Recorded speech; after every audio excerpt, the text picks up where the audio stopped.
Now this is very bad. These are burial sites right here. Burial sites. Over 1,000 of white farmers, and those cars are lined up to pay love on a Sunday morning. Each one of those white things you see is a cross, and there's approximately 1,000 of them. They're all white farmers, the family of white farmers. And those cars aren't driving, they're stopped there to pay respects to their family member who was killed. And it's a terrible sight. I've never seen anything like it. Both sides of the road you have crosses.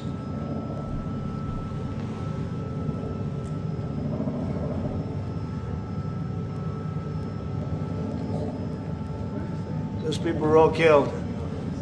Have they told you where that is, Mr. President? No, I'd like to know where that is, because this I've never seen. But, okay. I mean, it's in South Africa, that's where. We need to find out.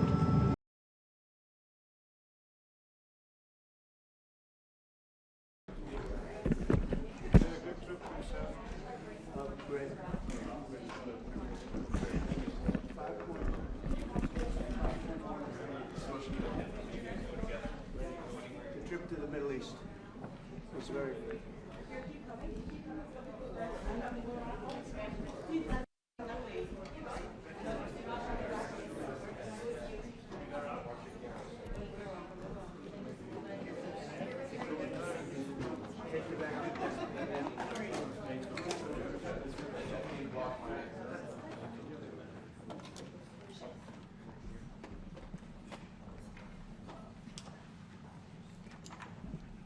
Thank you very much, everyone. It's a great honor to be with the President of South Africa, President Ramaphosa, and he is a man who is certainly in some circles really respected, other circles a little bit less respected, like all of us, in all fairness, like all of us. We all like that. We also have a few of my friends. Ernie Els, a great golfer. He's a truly great golfer. And Retief Goosen, who's an other really, we call him really a great golfer too, Ernie, right? You two guys are fantastic. And we could add Gary to the group, Gary Player. What a group of golfers South Africa's had. Yes, yes. There must be something in the water, right? It's something good. These two guys are it's unbelievable. It's the water, sir. Yeah, Gary's Gary.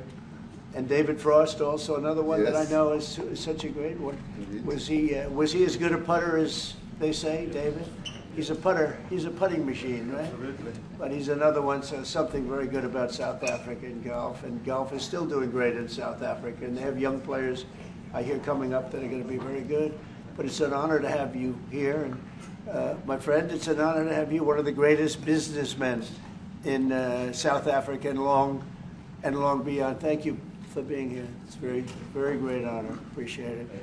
So we're going to be discussing certain things. As you know, we have the G20 is going to South Africa. When is that going to be? In November.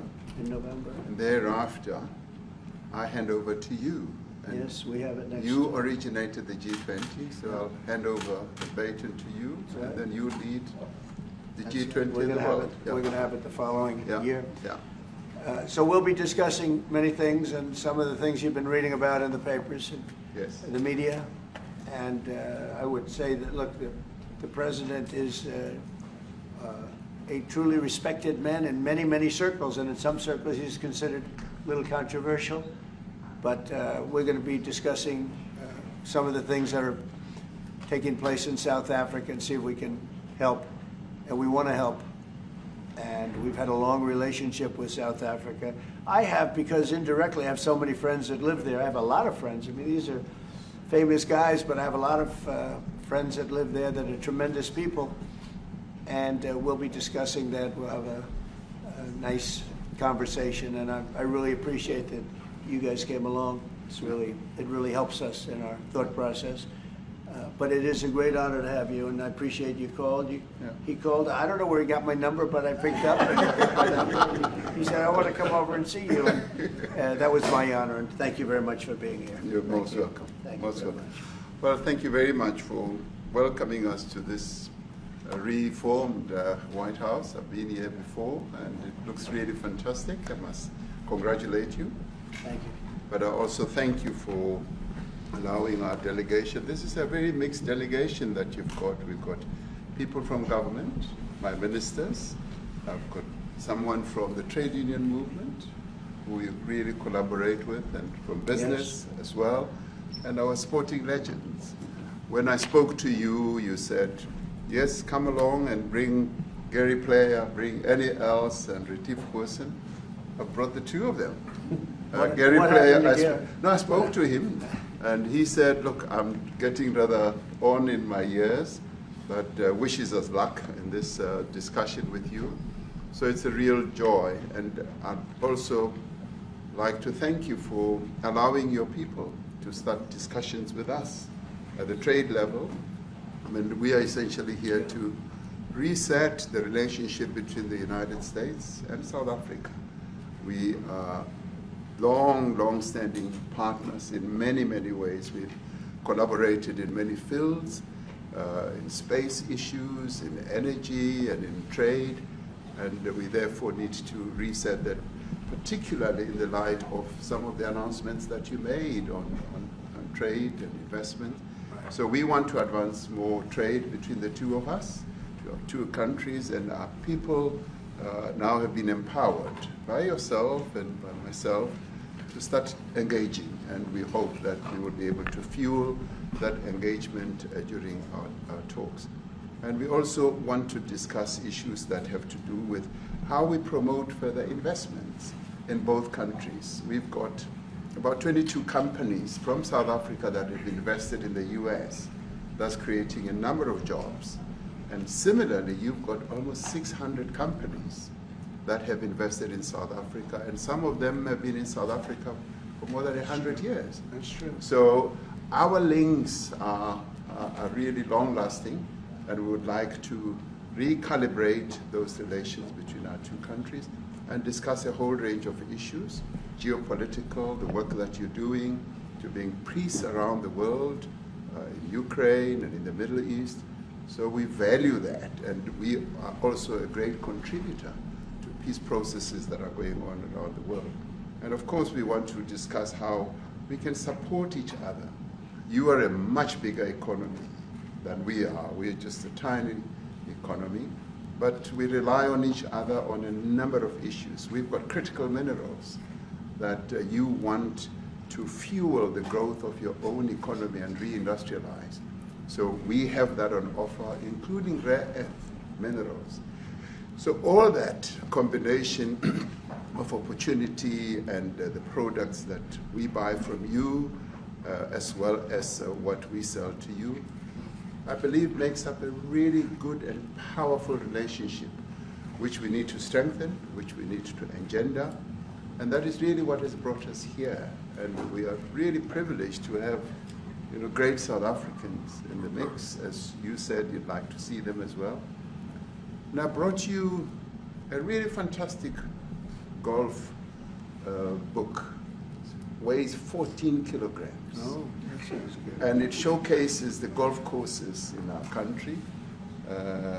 Johan Rupert wrote preface, so did Annie Els.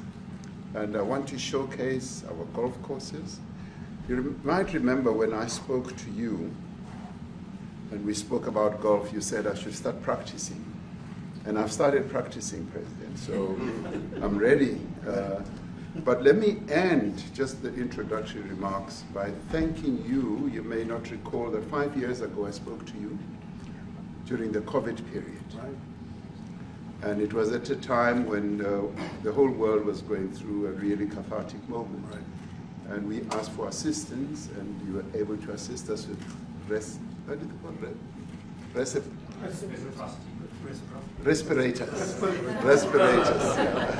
Respirators, and you kept to your word, and you delivered respirators to us. We didn't have as many in our country, and it really helped to help us deal with COVID. So I'm here also to say thank you and to thank the people of America for having helped us during a really difficult time. Being the small economy that we are, we needed help from around the world. And you were there to provide that. So thank you very much. I remember the call. Yeah, We sent 150 respirators. We became the respirator king. We started making them. Nobody had them. We had very few of them. That's right. But they were very helpful. But we sent 150, and I appreciated the letter. You wrote me a letter. That's right. Yeah. Thank you. Well, I appreciate that very much. Thank you very much for that. It really touched my heart after I spoke to you and you delivered. So, great honor. Thank you very much indeed. Yeah.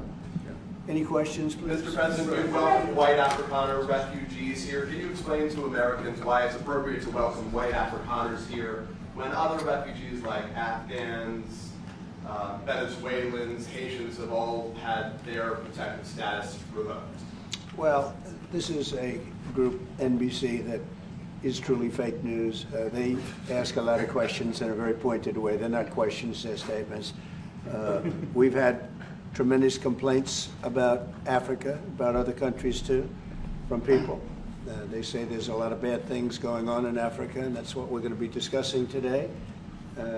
When you say we don't take others, all you have to do is take a look at the southern border. We let 21 million people come through our border, totally unchecked, totally unvetted. They came from all over the world. In many cases, they're criminals. They come from prisons. They come from mental institutions. They come from street gangs. They're drug dealers. So don't say that we didn't take them. We take them. We're trying to get them out as fast as we can. And we're doing record business on that. And we just won a big case where we're allowed to send back hundreds of criminals to Venezuela. Just won that today in the Supreme Court. I'm happy to hear. But we do have a lot of people are very concerned with regard to South Africa, and that's really the purpose of the meeting, and we'll see how that turns out. But we have many people that feel they're being persecuted, and they're coming to the United States. So we take from many locations if we feel there's persecution or genocide going on. And we had a lot of people. I must tell you, Mr. President, we have had a tremendous number of people, especially since they've seen this. Generally, they're white farmers, and they're fleeing South Africa, and it's a very sad thing to see. But I hope we can have an explanation of that, because I know you don't want that. It's a kind of a different meeting. Normally we have meetings, we talk about trade, and we'll be talking about trade and other things. But that certainly will be a subject that comes up. Yeah. Yes, please. Brian? Thank you very much. I'd like to get your thoughts on Letitia James. Director Polte, according to him, Letitia James says that the alleged mortgage fraud was simply a mistake. I want to get your thoughts on that. She put down that her father was her husband in order, and this is very similar to, I guess, the false attacks they had on here. Well, I don't know what it is currently, but Letitia James, who's the Attorney General of New York State, it seemed, I'm not involved in that at all. I know it's being handled by various groups, I guess, but it's major fraud, mortgage documents, and fraudulent everything. I think she said the father was her husband, which she had to have a husband, or so she chose her father, and she put it down, and she had didn't she sign in Virginia, yet she said she lived in Virginia, yet she's the New York State Attorney General, and she did that for tax reasons, so she could take advantage of taxes. And she had the wrong number of units. She had a much different number, which wouldn't have allowed her to qualify and scam the government. So I don't know. I think she's very bad for New York, but I really don't know too much about it, but I appreciate the question. Yes, thank you very much. Yes. Mr. President, for you to be convinced that there's no genocide. Please. Thank you, Mr. President. So May 25th will be the celebration of Africa Day, which pretty much a lot of celebration will be taking place around the world, including here in the United States. What is your message to the entire African continent, African people, in this important occasion? Well, I want to see peace, and I want to see happiness. I want to see health, and you have incredible land. There's tremendous value. A lot of countries don't have that value in the land, the value you have. We have a situation, I think you probably heard about it. We've done, through some very talented people, helped settle a war that's been raging for years, Rwanda and the Congo.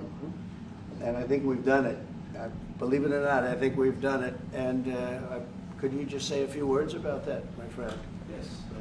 A couple of weeks ago, we signed, the two parties signed a declaration of principle in which they agreed on the way forward. And they have both submitted draft peace agreements, and we have put together one that incorporates both of their suggestions, and we've given it to them. So we're in the process of finalizing this Looking peace good, agreement. right? Looking very good.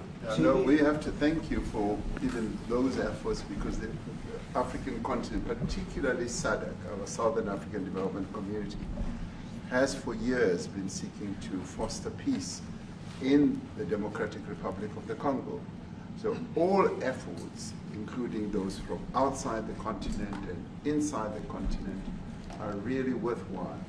We are removing our troops from there so that peace can then prevail in that whole area.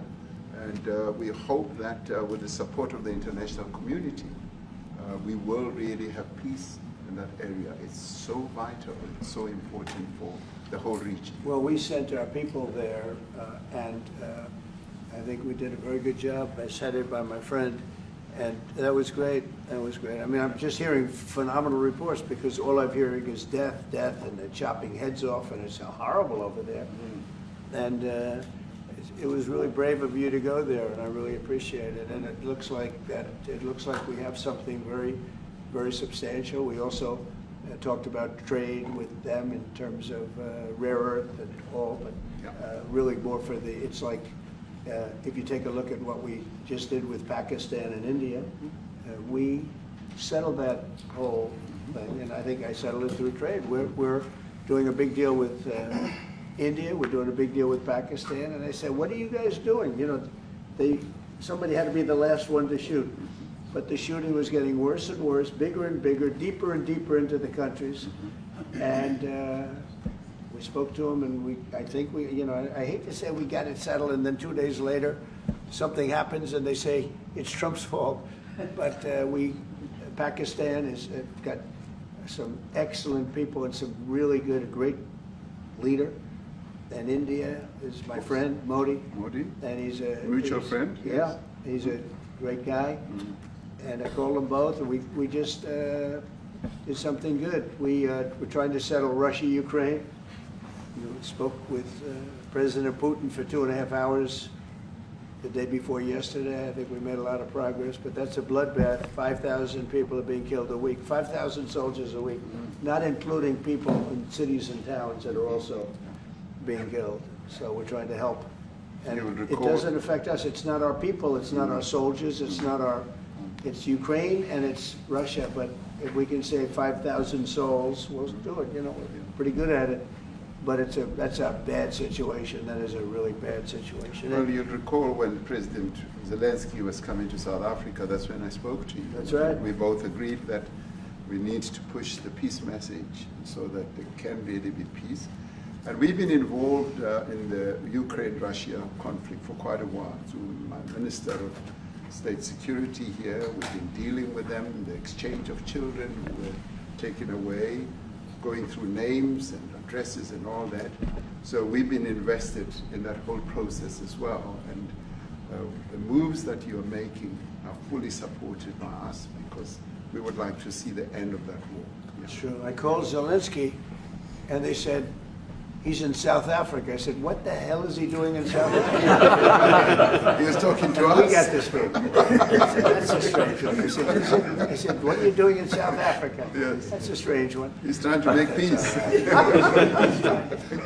We're taking him. You know, we were lucky because we had the great Nelson Mandela, who taught us how to create peace, to make peace.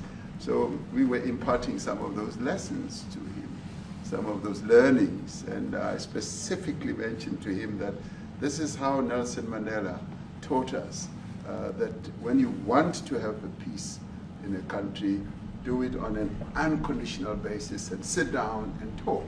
And that's precisely what I'm sure he's going to heed. Well, we're going to see what happens with that one. It's there's a lot of hatred. Yeah. There's a lot of death. It's a bloodbath. It is. It is. Unfortunately. I get the satellite pictures of that field, of that killing field. You never saw anything like it in your life. Yeah. It's horrible. It's a horrible thing that goes on, but I think we've made big progress. Yeah, please, go ahead. Thank you, Mr. President. No, not you. Right here. He's from South Africa. Go ahead, please. What are you expecting on the ICJ case? Are you expecting South Africa to drop that? Is that what you're trying to do? On which case?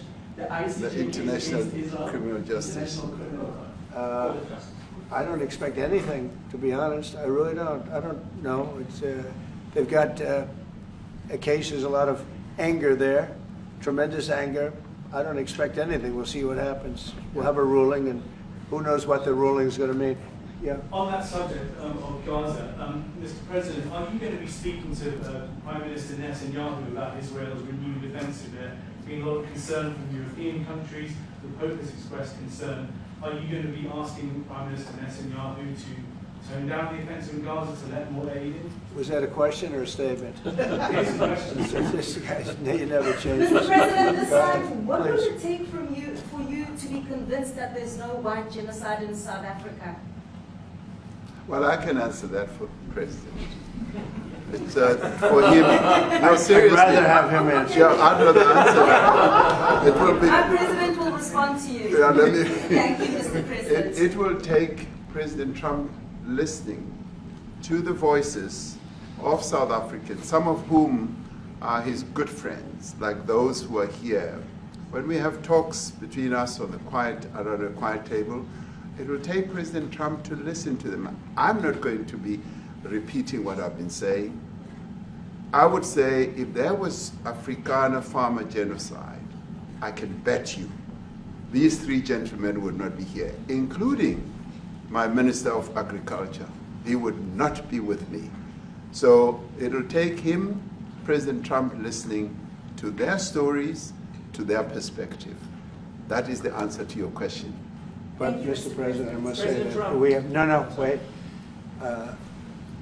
We have thousands of stories talking about it. Sure. And we have documentaries, we have news stories. And that, is Natalie here, somebody here to turn that? I could show you a couple of things, and it has to be responded to. Yeah, sure. Let me see the articles, please, if you would. And turn the lights down. Turn the lights down, and just put this on. It's right behind you, Johan. There's nothing this parliament can do. With or without you, people are going to occupy land. We require no permission from you, from the president, from no one. We don't care. We can do whatever you want to do. Who are you to tell us whether we can occupy land or not? We are going to occupy land. Yeah. South Africa occupy land. That's who we are. We don't care what to do. We can withdraw my membership from this useless parliament. Yes, honorable member. Must never be scared to kill. A revolution demands that at some point there must be killing, because the killing is part of a revolutionary act. Shoot to kill, Namaza. Kill the poor, the farmer. Kill the poor, the farmer. Pa, pa.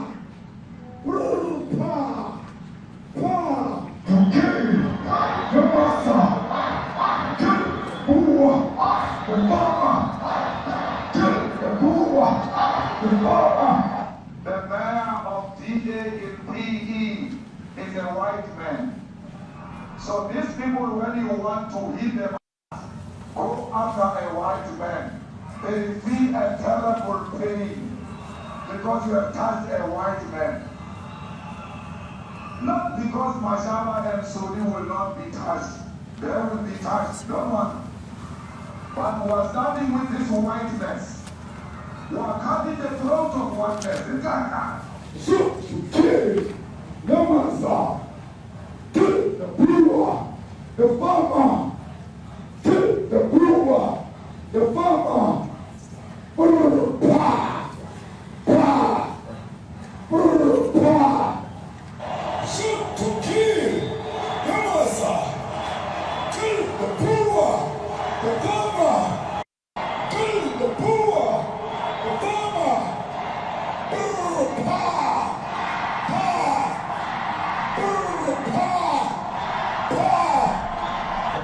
I don't know what's going to happen in the future. I'm saying to you, was not called for the killing of white people, at least for now. I can't guarantee the future. Yeah, but I mean, you understand somebody watching that, especially as it gets shared on Twitter, they freak out. It sounds like a genocide or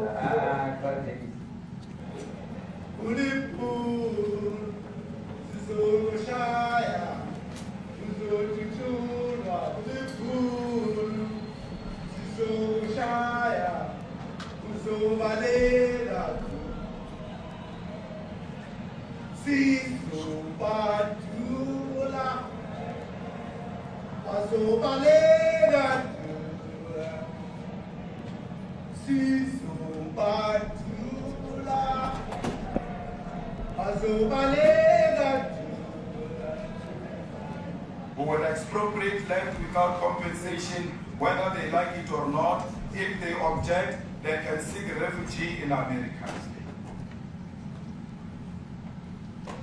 Now this is very bad. These are burial sites right here. Burial sites. Over 1,000 of white farmers, and those cars are lined up to pay love on a Sunday morning. Each one of those white things you see is a cross, and there's approximately 1,000 of them. They're all white farmers, the family of white farmers. And those cars aren't driving, they're stopped there to pay respects to their family member who was killed. And it's a terrible sight. I've never seen anything like it. Both sides of the road you have crosses.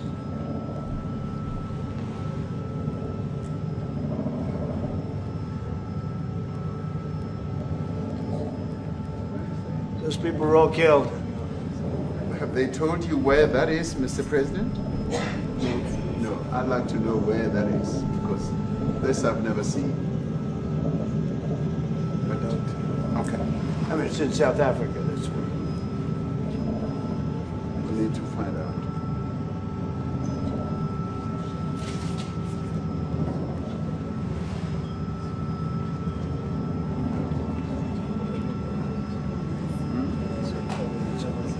I don't know. Those people.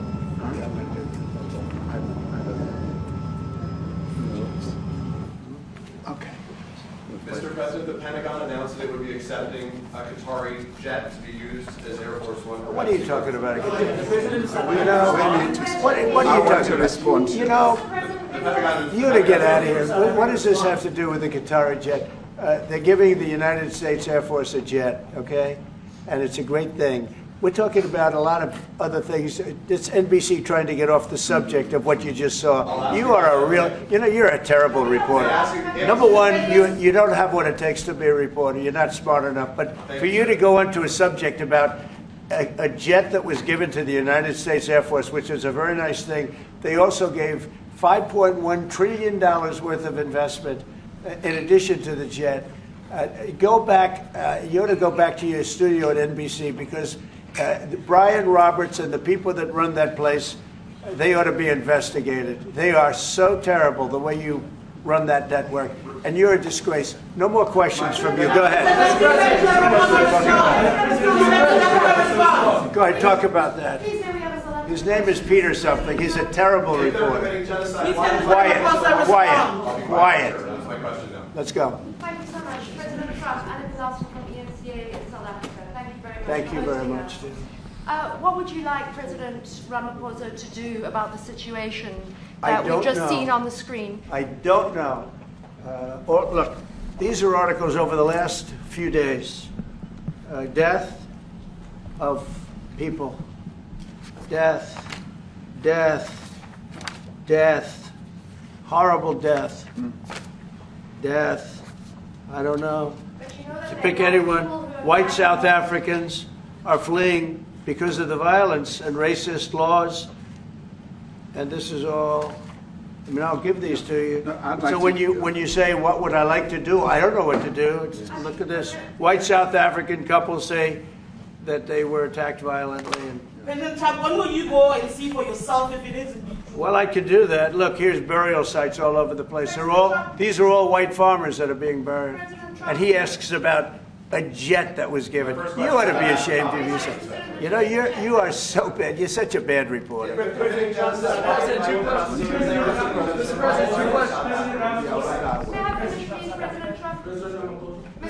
This is one after another. This family was wiped out. I'm just looking. Can we get a report from President Ramaphosa, Your please? reaction to those videos, Mr. President? Well, I think the videos are so. No. When you look at the videos, I mean, how does it get worse? And these are people that are officials, and they're saying that kill the white farmer and take their land. That's what it is. And I have other friends in South Africa. I have people that left. One in particular that says you can't go there. He said they want to take your land. They take your land and they kill you. It's okay, and they say it's okay to do. Now we're going to talk about it. But this is a tremendous look. This is a story recent. These are all people that recently got killed. Yeah. And I don't know how it can get any worse. These are and you know, the men that you saw, the people that you saw in that movie, those are officials. Those are people that were in office. They had one march, they had a dance in your parliament, whatever you may call it, legislature. Well, let me clarify that. Yeah, let me clarify that, because what you saw, the speeches that were being made, one, that is not government policy. We have a multi-party democracy in South Africa that allows people to express themselves, political parties to adhere to various policies, and in many cases, or in some cases, those policies do not go along with government policy. Our government policy is completely against what he was saying, even in the parliament. And they're a small minority party, which is allowed to exist in terms of our constitution. But you do allow them to take land. No. You do allow them to take land. Nobody can take land. And then when they take the land, they kill the white farmer. And when they kill the white farmer, nothing happens to them. No. There is nothing happens to them. There is criminality in our country.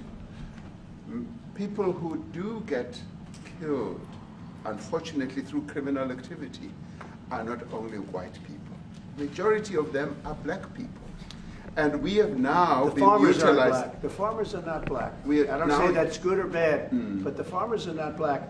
And the people that are being killed in large numbers, and you saw all those grave sites, and those are people that loved ones going, I guess on a Sunday morning, they told me, to pay respect to their loved ones that were killed. Their heads chopped off. They died violently. And, you know, I mean, we're here to talk about it, and I didn't know we'd get involved here. But I will say this, that if the news wasn't fake like NBC, which is fake news totally, one of the worst, ABC, NBC, CBS, horrible.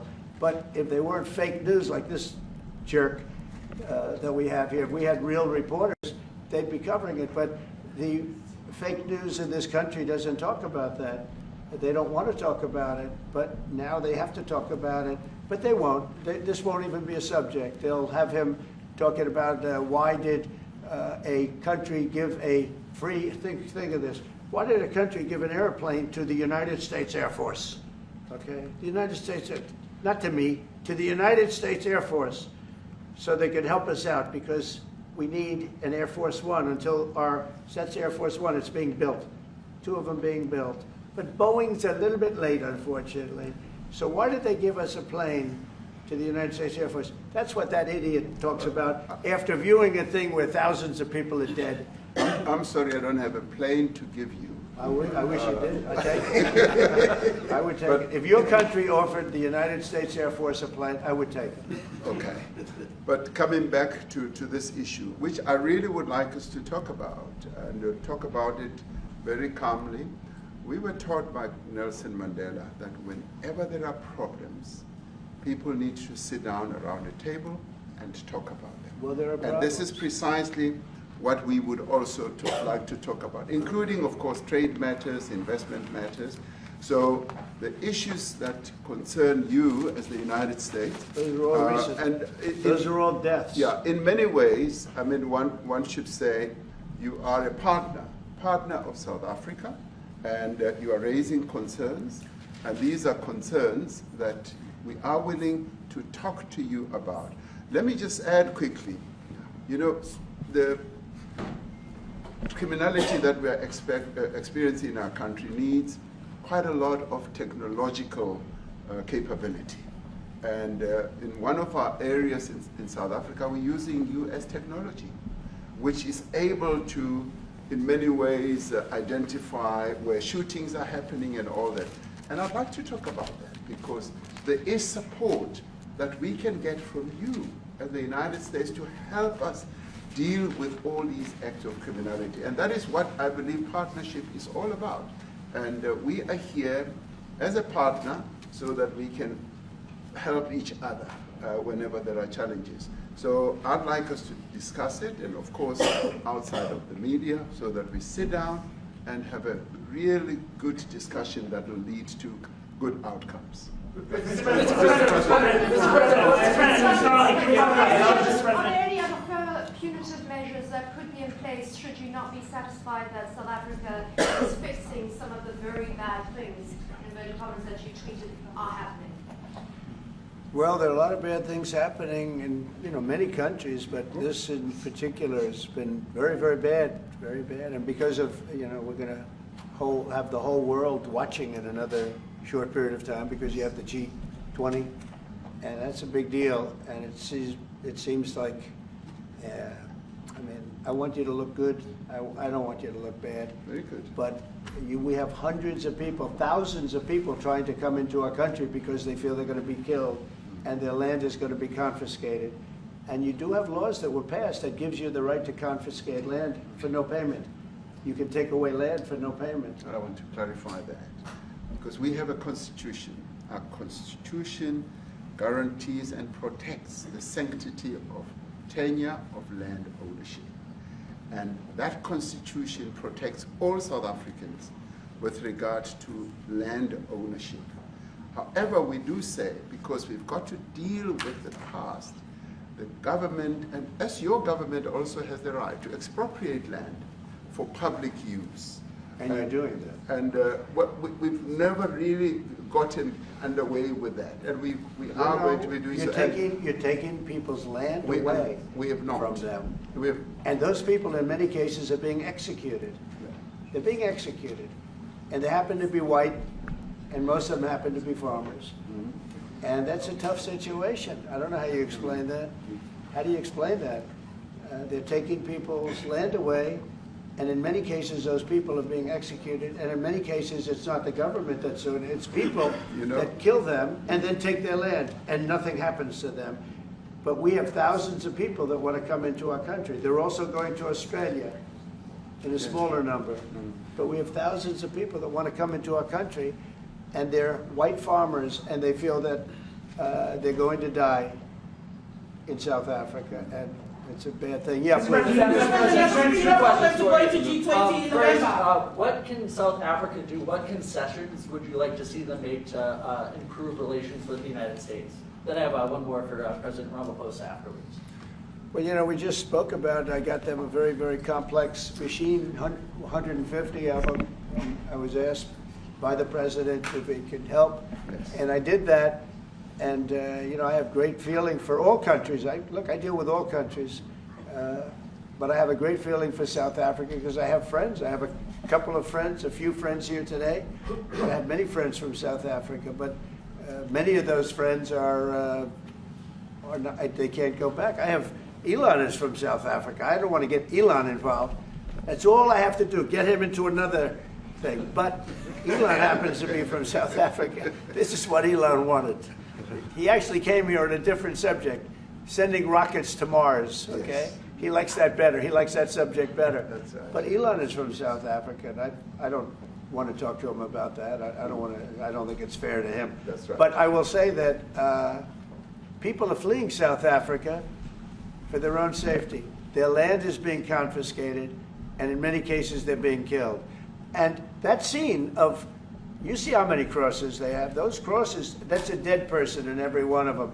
And those trucks or cars are paying their respects to all of those dead people on a Sunday morning. That's a rough thing to explain away. And the problem we have, and the way, you know, a correct and a fair media exposes things. But we have a very corrupt media. They won't even report this. If this were the other way around, it would be the biggest story. Now, I will say, apartheid, terrible. That was the biggest story. That was reported all the time. This is sort of the opposite of apartheid. What's happening now is never reported. Nobody knows about it. All we know is we're being inundated with people, with white farmers from South Africa. And it's a big problem. Marco Rubio was telling me he's never seen anything like it. The numbers of people that want to leave South Africa because they feel they're going to be dead very soon. Yes, please. I was going to say, Brian, go. If I could just ask you a question. 72% of farmers in your country are white. If they flee, do you feel that maybe the economy could collapse? You may not have a gap to fill in those people that need to replace those farmers. You know, I'd like my Minister of Agriculture, who is white, who comes from an opposition party to mine, who's joined my government at my invitation to address this very issue, including the question that you've just raised.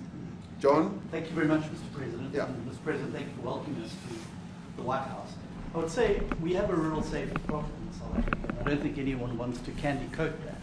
And it requires a lot of effort to get on top of it.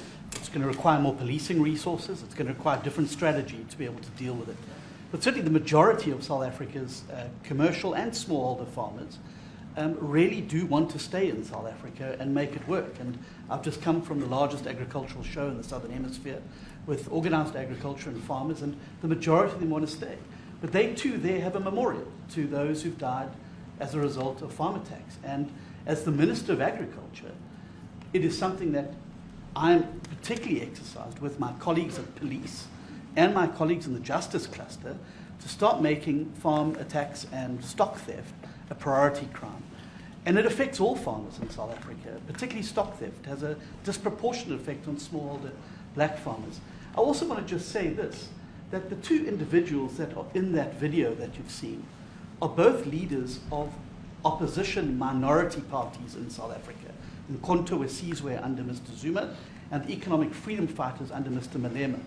Now, the reason that my party, the Democratic Alliance, which has been an opposition party for over 30 years, chose to join hands with Mr. Ramaphosa's party was precisely to keep those people out of power. We cannot have those people sitting in the union buildings making decisions. And that is why after 30 years of us exchanging barbs across the floor in Parliament and trying to get one over on each other, we've decided to join hands precisely to keep that lot out of government. Because the day they get in to the doors of the union buildings in South Africa or control of our Parliament, that's what you're going to see. And that is why this government, working together, needs the support of our allies around the world so that we can strengthen our hand, grow our economy, and shut the door forever on that rabble getting through the doors of the union bodies, because then South Africa's future would be... So you denounced that type of language in the video that you saw? Oh yes, we've always done so. As government, as my own party, we are completely opposed to that.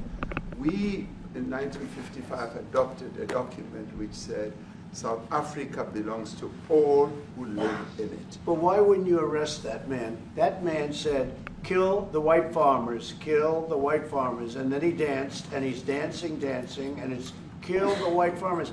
I think, I'm not sure, but I think if somebody got up in Parliament and started saying kill a certain group of people, he would be arrested very quickly. That man is going all over South Africa, and that's not a small party. That was a stadium that holds 100,000 people, and I hardly saw an empty seat. That's a lot of people. That's a lot of representation. And those crosses, we have dead white people, dead white farmers, mostly. And you take a look at Australia, they're being inundated, and we're being inundated with people that want to get out. And Their farm is valueless. It's valueless. And they just want to get out with their life. And this is a very serious situation.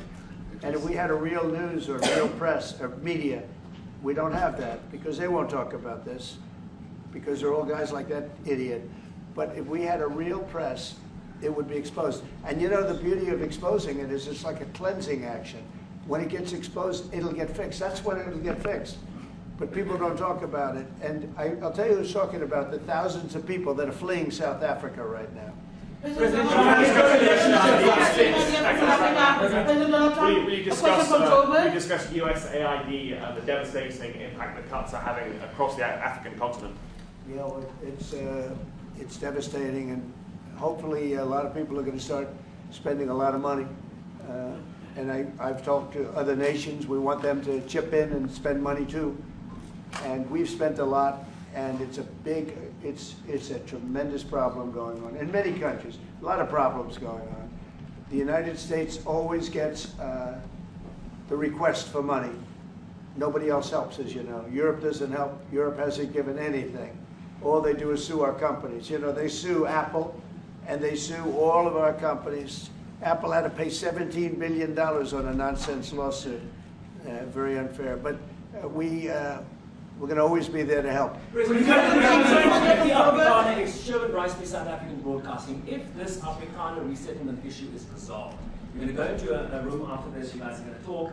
If it is resolved, what is the potential for the future-looking relationships between the United States? It's got to be resolved. It should be resolved. I mean, it's a little bit bad when you see a stadium with 100,000 people in it, because that means it's more than just a little movement. It's a pretty big movement in South Africa, so it has to be resolved. It'll be the end of the country if it's not. But is there potential for the relationship moving forward? I hope so. That's why I'm here.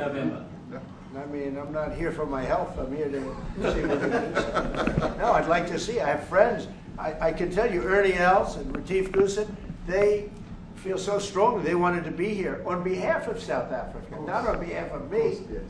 And, you know, they said, can we be here for this? Because they love the country. Ernie, do you guys want to say a couple of words? I hate to put you in this. This is tougher than sinking a 3-footer. They have, and they've sank many 3-footers. Thank you, Mr. President, and thanks for the honor of being here. We've known each other a long time. We have spoken. You know, we're proud South Africans. I still have my South African passport. You know, we travel with this passport, you know, and I got my visa here. So, you know, but we want to see things get better in our home country. That's the bottom line. It's been 35 years since the transition. President Ramaphosa was right in the middle of the transition time in 1990 and before that. So it's been 35 years of ANC government. And I know there's a lot of anger, you know, through the transition. There was also a lot of stuff happening in the apartheid days. You know, we grew up in the apartheid era. But I don't think two wrongs makes a right. You know, President Mandela, when he came out of prison for all that time, didn't come out with hatred, you know, and really unified our nation through sport. You know, we won the Rugby World Cup in '95. 4 times. We won the African Nations Cup, soccer. You know, we won some majors as golfers and so forth. So what I'm trying to say is, you know, this has been a long time coming. That's why we really wanted to meet you, meet the administration, and see our way forward, because we still want to see our country flourish. You know, we've got some great things going on. Business is getting involved with government.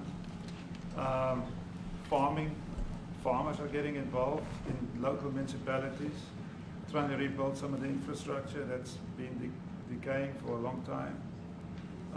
So there's a lot of coexistence going on and help from a lot of areas.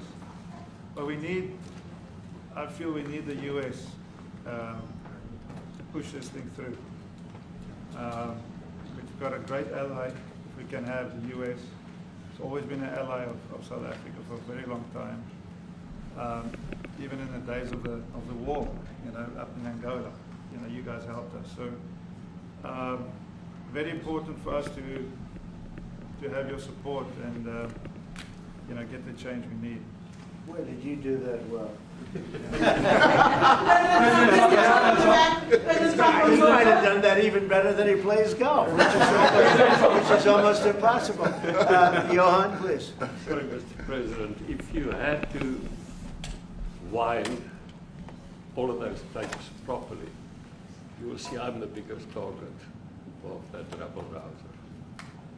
Number one for over 10 years, Mr. Malema. In fact, the first time I met him, he was in the youth league with that gentleman, and look how he's changed.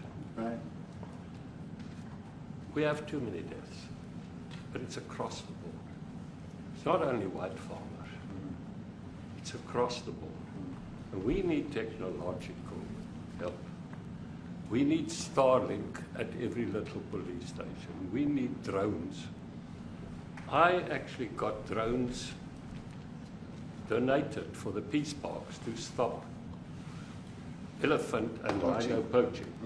And his predecessor stopped the importation because he said the United States would spy on us. I mean, US SpaceX, the ridicule. So if you can help us. Remember, sir, you and I lived in New York in the 70s. We never thought New York could be what it became. 2 commissioners, a tough mayor. We need your help to stop this awful killing. But it's across the board. Ernie is right now building a house in George. I'm building 3 cottages for my grandchildren on a farm outside Trump-Ramaphosa. I often go to bed without locking the door. And we have a serious problem with illegal aliens who stream across the border. And if you really look at our statistics, a lot of these murders, firstly, it's unemployment and illegal aliens. And then I met Vice President Bartz many years ago, the Charlie Rose show. My wife loved the book. And she reminded me this morning that you emphasized the devastation that occurs when big companies leave towns and cities, and there's a culture of dependency that develops. And I remember you discussing it. Now that's our problem. If we don't get our economy to grow, the culture of dependency and the lawlessness will increase. I've again been against apartheid all my life, and I'm their #1 target. Please just Google my name and Malema. You'll see it, sir. He marched on the farm. But the crime is bad. The crime is terrible, sir, but Mr. Steenhuisen won't admit to it, but he runs the Western Cape, where I live. And the biggest murder rate is in the Cape Flats. Gangs. We've got gang warfare, like your M33, whatever these guys. We've got equivalents there, but we need your help, sir. And we need Elon technology.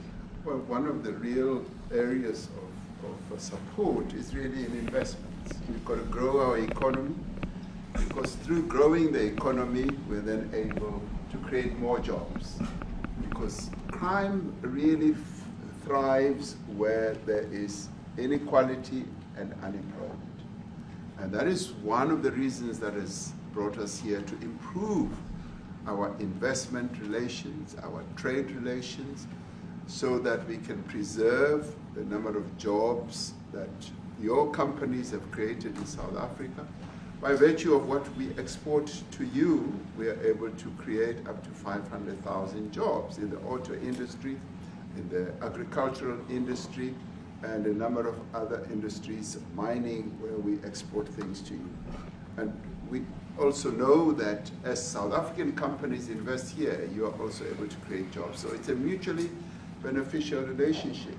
So our main real reason for being here is to foster trade and investment so that we are able to grow our economy with your support, and so that we are also able to address all these societal problems, because criminality thrives when people are unemployed, when they have no other hope to eke out a living. So that is what we need to resolve, and your support, your partnership with us is what is really going to give us a strong capability to move forward. Retief, President Trump at the back, yeah? excuse me, do you have anything to say? I mean, I don't want to leave you out. You know, the guy won 3 or 4 majors. 3 or 4? No, only 2. 2. That's a lot. By the way, 2's a lot. A lot of tournaments you won too. You have anything to say? Yeah, thank you, Mr. President. President Ramaphosa. I grew up in an area in South Africa that is a farmland area, Polokwane. And there is some issues up there. Obviously, my dad was a property developer as well as a part-time farmer. And yeah, some of these buddy farmers got killed. The farm is still going. My brothers run it.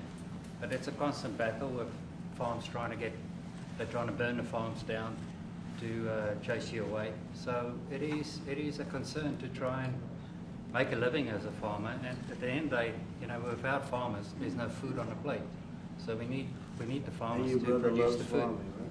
He wouldn't do it. He wouldn't even want to do what you're doing, right? They love farming. They don't want to leave.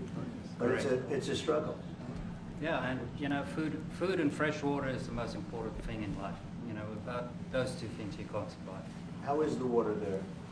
The water's great. Obviously, all the water comes out of the borehole, out of ground for us down there. But yeah, it is a battle to get the water out sometimes when all the equipment gets stolen all the time that you're trying to get the water out. So does your family and your brother, do they feel safe on the farm? They live behind electric fences, you know, try and be at night safe. But it is constant whenever you leave that something could happen. And there's nowhere to live. You know, both of them has been attacked in their houses. My mom's been attacked in her house when she was 80. So it is difficult. But you know, the guys live a great life despite everything going on. Something. President Trump, I brought along the president of the largest trade union in our country, Ziggy Solosi, because she leads many workers, more than 1 million, 2 million workers, and maybe we should give her a chance to say something, because she's come all the way to join us. Thank you very much, Mr. President Trump, for having us, and President, for extending the invitation to us as organized labor. And I must say that we are here to support the initiative that has been made by our government with business, of course, as organized labor. We've been coming to Washington on the AGOA trade relations in the previous regime. And I think at the center of it all, for me, it is exactly what Mr. Rupert has said, the importance of us growing the economy. We have always emphasized when we were here and kept on coming and negotiating on AGOA that the 600 US companies that are based in South Africa, as you said, President Ramaphosa, 500,000 jobs will be wiped out. We need more foreign direct investment in our country. We are not just talking about those that will lose employment, but we are talking about over 40% of people that are unemployed, that have no hope of ever finding a job.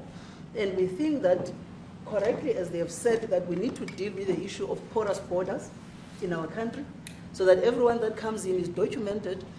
We also need to, and I would have thought that the minister would address the issue of land expropriation and how the policy works in South Africa.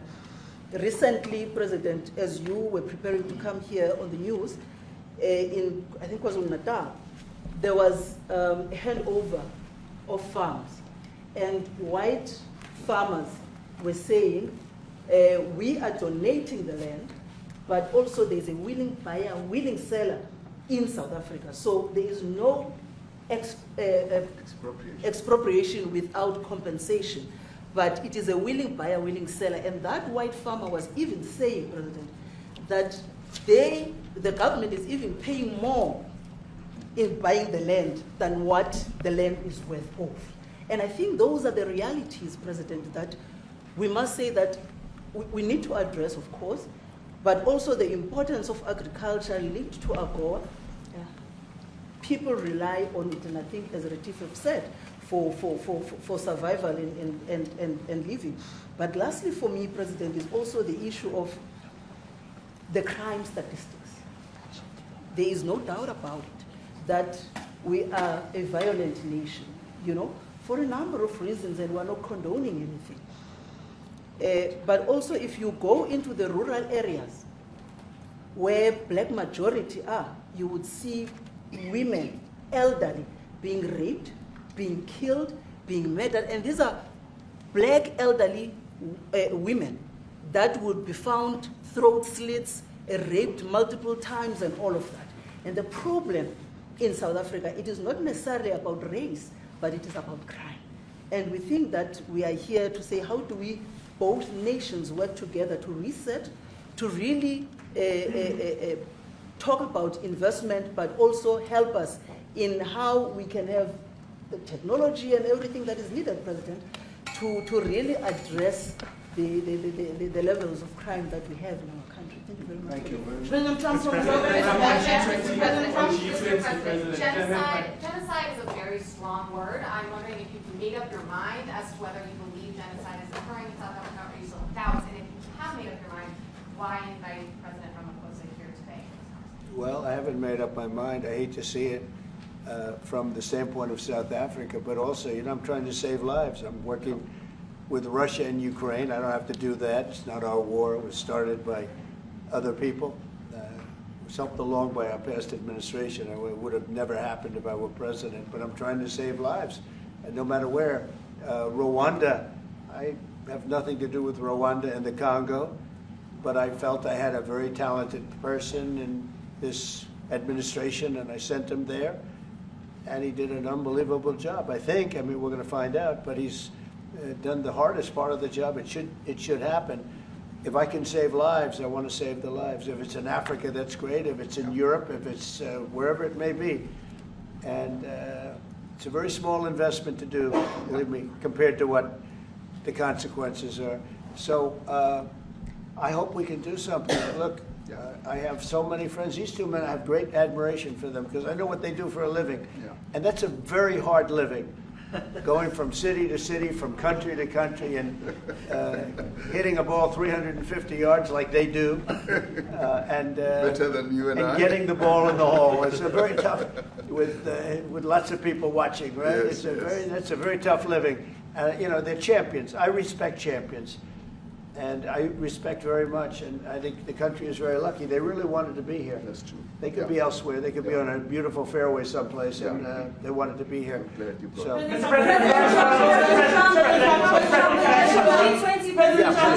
name is Yanda Ngobo from Newsroom Africa in South Africa. Good. How important is it for the United States to be at our G20 summit in November, given the relationship between our two countries? You just heard what has been said to you just now. Are you coming, and are you preparing to come? So without the United States, the G20, just like the G7, used to be the G8, but brilliantly they threw Russia out. Would have been a lot better if Russia was in. A lot of people would say, oh, that's not it. Because if Russia was in, you probably wouldn't have this war. And if you had a different president, you wouldn't have the war either. But we have a G7. It's important that the United States is at both of them. I think without the United States, I really believe it's not very important. It's not the same meaning. As I said to President Trump, the U.S. really originated the G20. And it's important that the United States continues to play a key role in the G20. And we are privileged to be the president of the G20. But we are even overjoyed that we are going to hand over to the United States, who are the originators. And for that reason, I expect the United States to continue playing the leadership role in the G20 together with other countries. And I've said when I initially spoke to President Trump on the phone, I want him to come to South Africa for a state visit, and I also want him to come and participate in the G20. And I want to gladly hand over to President Trump to take the leadership of the G20 forward in November. Thank you very much. Thank you very much. Thank you. What is it going to take to convince you? They don't want to leave.